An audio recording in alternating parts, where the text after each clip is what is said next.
শিশুরা ভুল করবে, এটাই স্বাভাবিক। ভুলগুলো শুধরে দিয়ে বিপরীতে একটা সুন্দর উপদেশ দিতে হবে। প্রত্যেকটি পয়েন্টে অনেক কথা, সময়ের স্বল্পতা, আমি বেশি বলতে পারছি না, অল্প কয়েকটা কথা বলে আমি সেই পয়েন্টগুলো শেষ করে দিচ্ছি, বুঝে নেওয়ার চেষ্টা করবেন। আপনার সন্তান একটা মিথ্যে কথা বলে আপনার কাছে ধরা পড়েছে, আপনি সন্তানকে বলবেন, বাবা শোনো, মিথ্যে কথা বলা কিন্তু মহাপাপ।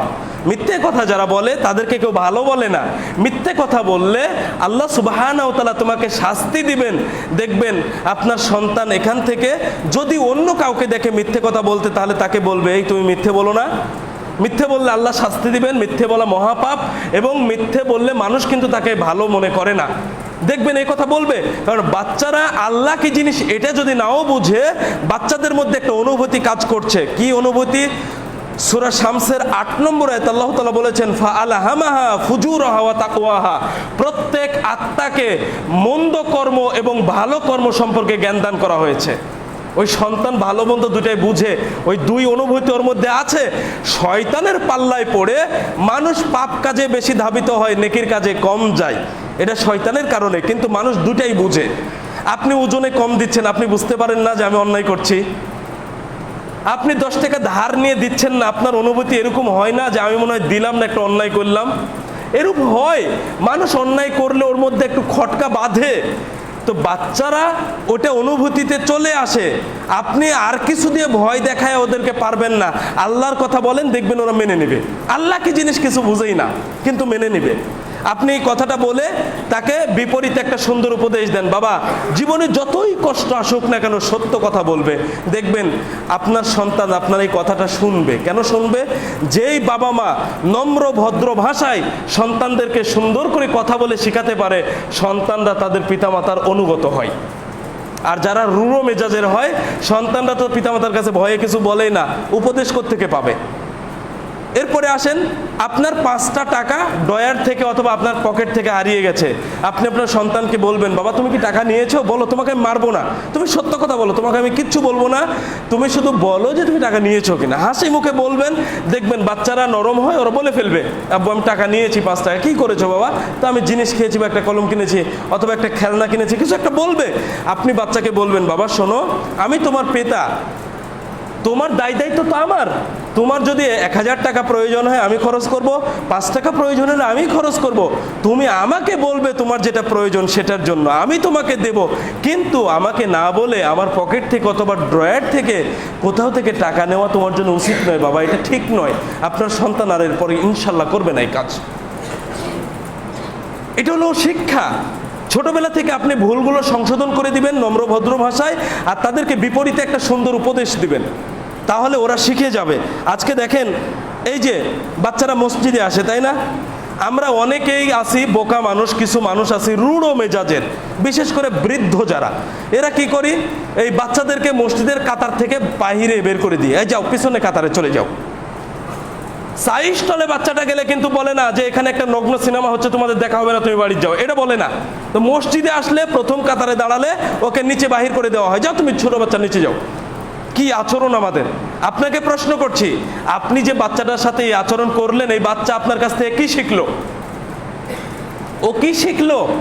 ও যখন যুবক হবে, ও মসজিদে এসে, ছোট বাচ্চারা মসজিদে আসলে কি করবে?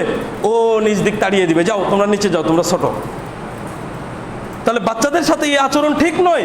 বাচ্চারা মসজিদে আসবে, এই বৃদ্ধরা কি আজীবন থাকবে? তাহলে আগামীতে এই মসজিদে কে সালাত পড়বে? আপনি ওদেরকে বের করে দিলেন, ওরা বড় হওয়ার পরে মসজিদে আসবে না, বৃদ্ধরা সবাই মারা গেল, মসজিদ ফাঁকা, মুয়াজ্জিন এসে আজান দিয়ে একাই সালাত পড়ে বাড়ি চলে যাবে নাকি?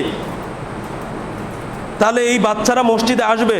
তবে বাচ্চাদেরকে একটু বলছি, তোমরা একটু ভালো করে খেয়াল রাখো, তোমরা এইটুক জায়গায় দাঁড়াবে না, ইমামের পেছনে তোমরা দাঁড়াবে না, তোমরা একটু সাইডে দাঁড়াবে। কেন? ইমামের পিছনে কিছু যোগ্য মানুষ প্রয়োজন, যারা ইমামের ভুল ধরতে পারবে। ইমাম কে রাতে ভুল করেছে, একটা সূরা আটকে গেছে, এমন মুসল্লি এখানে থাকতে হবে যে ওটা বলে দিতে পারবে। অথবা রুকু সেজদাতে একটু ত্রুটি হয়েছে, তখন লুকমা দিতে পারবে, সুবহানাল্লাহ বলে তার ভুলটা ধরিয়ে দিতে পারবে। এমন যোগ্য কিছু মানুষ ইমামের পিছনে থাকবে।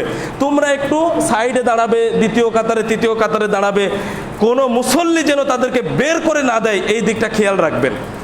আপনি যে আচরণ করছেন সন্তান ওই বাচ্চা ওই আচরণ শিখবে।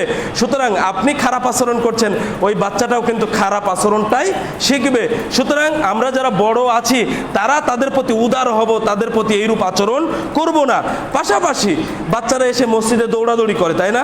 ওরা দৌড়াদৌড়ি করুক, আপনি খেপবেন না। কি করবেন? আপনি বলবেন, বাবা এটা তো মসজিদ, এখানে হইচই করতে হয় না, এখানে এসে ইবাদত বন্দেগী করতে হয়, সুবহানাল্লাহ বলতে হয়, আলহামদুলিল্লাহ বলতে হয়, আল্লাহু আকবার বলতে হয়, লা ইলাহা ইল্লাল্লাহ বলতে হয়। এগুলো শিখিয়ে দেন, দিয়ে বলেন এখানে ঠান্ডা শান্তশিষ্ট হয়ে বসে থাকতে হয়। এইভাবে আপনি বুঝিয়ে বলেন, দেখেন ওই বাচ্চা একদিন দুই দিন পরে দেখবেন এত ভালো হয়ে যাবে, আপনি চিন্তাই করতে পারবেন না যে বাচ্চারা কিভাবে আপনার আনুগত্য করছে। এটা হলো শিক্ষা। কিন্তু আমরা কি করি? আমরা ভালো কথা তো বলা দূরের কথা, আমরা রাগ ঝাড়ি তাদের উপরে। আপনি রূঢ় আচরণ করলেন, আপনি কঠোর আচরণ করলেন, ওই বাচ্চাও কিন্তু রূঢ় কঠোর আচরণের অধিকারী হয়ে যাবে আগামীতে। তাহলে আমাদের সমাজে নম্রভদ্র মানুষ, বিনয়ী মানুষ কি আর পাবো আমরা? ভুল হয়ে গেল না? সম্মানিত উপস্থিতি, আমাদেরকে এই বিষয়গুলো খেয়াল রাখতে হবে। শিশুদের এই ভুলগুলো আমরা সংশোধন করব এবং পাশাপাশি আমরা তাদেরকে কি করব? সঠিক জিনিসটা শিক্ষা দেব। আপনার সন্তান একটা শব্দ বলেছে আপনার সামনে, একটা খারাপ শব্দ, ও জানে না শব্দটা ভালো না মন্দ, আপনি শুনলেন, শোনার পরে কাছে ডেকে বলবেন, বাবা তুমি যে শব্দটা বললে এটা তো খারাপ শব্দ, এটা বললে লোকে তোমাকে খারাপ বলবে, এটা বললে আল্লাহ তোমাকে পাপ দিবেন, শাস্তি হবে, তোমার এই শব্দ বলা যাবে না।